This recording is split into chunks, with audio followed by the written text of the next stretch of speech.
നമസ്കാരം. ബലാത്സംഗ കേസുകൾ കെട്ടിക്കിടക്കുന്നത് ജുഡീഷ്യറിക്ക് വലിയ വെല്ലുവിളിയാണെന്ന് രാഷ്ട്രപതി ദ്രൗപദി മുർമു. സ്ത്രീകൾക്കെതിരായ അതിക്രമങ്ങളിൽ ശക്തമായ നിലപാട് കേന്ദ്ര സർക്കാർ സ്വീകരിക്കുമ്പോൾ ഇത്തരത്തിൽ കേസുകൾ കെട്ടിക്കിടക്കുന്നത് സമൂഹത്തിന് തെറ്റായ സന്ദേശം നൽകുമെന്നും അവർ വ്യക്തമാക്കി. ജില്ലാ ജുഡീഷ്യറിയുടെ 2 ദിവസത്തെ ദേശീയ സമ്മേളനത്തിന്റെ സമാപന സമ്മേളനത്തെ അഭിസംബോധന ചെയ്തു സംസാരിക്കുമ്പോഴായിരുന്നു ഇക്കാര്യം വ്യക്തമാക്കിയത്. പ്രത്യേകിച്ച് ബലാത്സംഗ കേസുകൾ അതിവേഗ നീതി ഉറപ്പാക്കേണ്ടതിന്റെ പ്രാധാന്യം രാഷ്ട്രപതി ചൂണ്ടിക്കാണിച്ചു.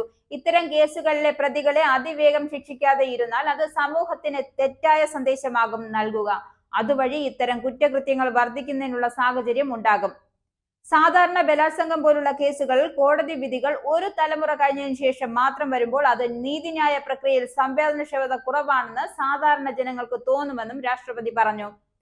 കൊൽക്കത്തയിലെ ബലാത്സംഗത്തിന് ഇരയായി കൊല്ലപ്പെട്ട ട്രെയിനി ഡോക്ടറുടെ സംഭവത്തെ അപലപിച്ച ശേഷമാണ് രാഷ്ട്രപതിയുടെ പരാമർശമുണ്ടായത്. തെളിവുകളും സാക്ഷികളുമായി ബന്ധപ്പെട്ട പ്രശ്നങ്ങൾ ജുഡീഷ്യറിയും സർക്കാരും പോലും ഭരണകൂടവും സഹകരിച്ച് പരിഹരിക്കണം. ഗ്രാമങ്ങളിലെ ജനങ്ങൾ ജുഡീഷ്യറിയെ ദൈവികമായി കണക്കാക്കുന്നത് അവിടെ നീതി കണ്ടെത്തുന്നതിലാണ്. ദൈവത്തിന്റെ ഭവനത്തിൽ നീതിക്ക് കാലതാമസം ഉണ്ടാകാം, പക്ഷെ അനീതി ഇല്ല എന്നൊരു ചൊല്ലുണ്ട്. എന്നാൽ എത്രത്തോളം കാലതാമസം എന്ന് ചിന്തിക്കേണ്ടതുണ്ട്. ആർക്കെങ്കിലും നീതി ലഭിക്കുമ്പോഴേക്കും അവരുടെ പുഞ്ചിരി മാഞ്ഞിരിക്കാം, അവരുടെ ജീവിതം അവസാനിച്ചിരിക്കാം. ഇതിനെക്കുറിച്ച് ആഴത്തിൽ ചിന്തിക്കണം.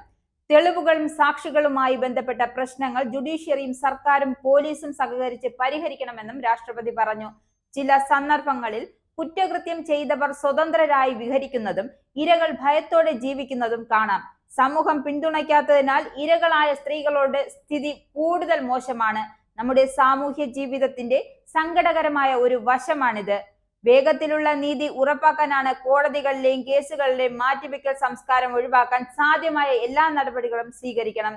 ഗ്രാമങ്ങളിൽ പാവപ്പെട്ടവർ കോടതിയിൽ പോകാൻ ഭയപ്പെടുന്നു. അവർ ജുഡീഷ്യൽ നടപടികൾ പങ്കെടുക്കുന്നത് അത്യാവശ്യത്തിന് വേണ്ടി മാത്രമാണ്. നീതിക്ക് വേണ്ടിയുള്ള പോരാട്ടം തന്റെ ജീവിതം കൂടുതൽ ദുരിതപൂർണമാക്കുമെന്ന് അവർ വിശ്വസിക്കുന്നതിനാൽ നിശബ്ദമായി അനീതി സഹിക്കുന്നു. ഗ്രാമത്തിൽ നിന്നും കോടതിയിലേക്കുള്ള യാത്ര വലിയ മാനസികവും സാമ്പത്തികവുമായ ഭാരമായി മാറും. ഇത്തരം സാഹചര്യങ്ങളിൽ കേസുകൾ ആവർത്തിച്ചുള്ള മാറ്റിവെക്കൽ മൂലം പാവപ്പെട്ട ആളുകൾക്കുണ്ടാകുന്ന കഷ്ടപ്പാടുകളും പലർക്കും സങ്കല്പിക്കാൻ പോലും കഴിയാത്തതാണ്. ഈ സാഹചര്യം മാറ്റാൻ സാധ്യമായ എല്ലാ നടപടികളും സ്വീകരിക്കണമെന്നും കൂട്ടിച്ചേർത്തു. അതേസമയം വനിതാ ജുഡീഷ്യൽ ഓഫീസർമാരുടെ എണ്ണം വർദ്ധിച്ചതിൽ രാഷ്ട്രപതി സന്തോഷം രേഖപ്പെടുത്തി.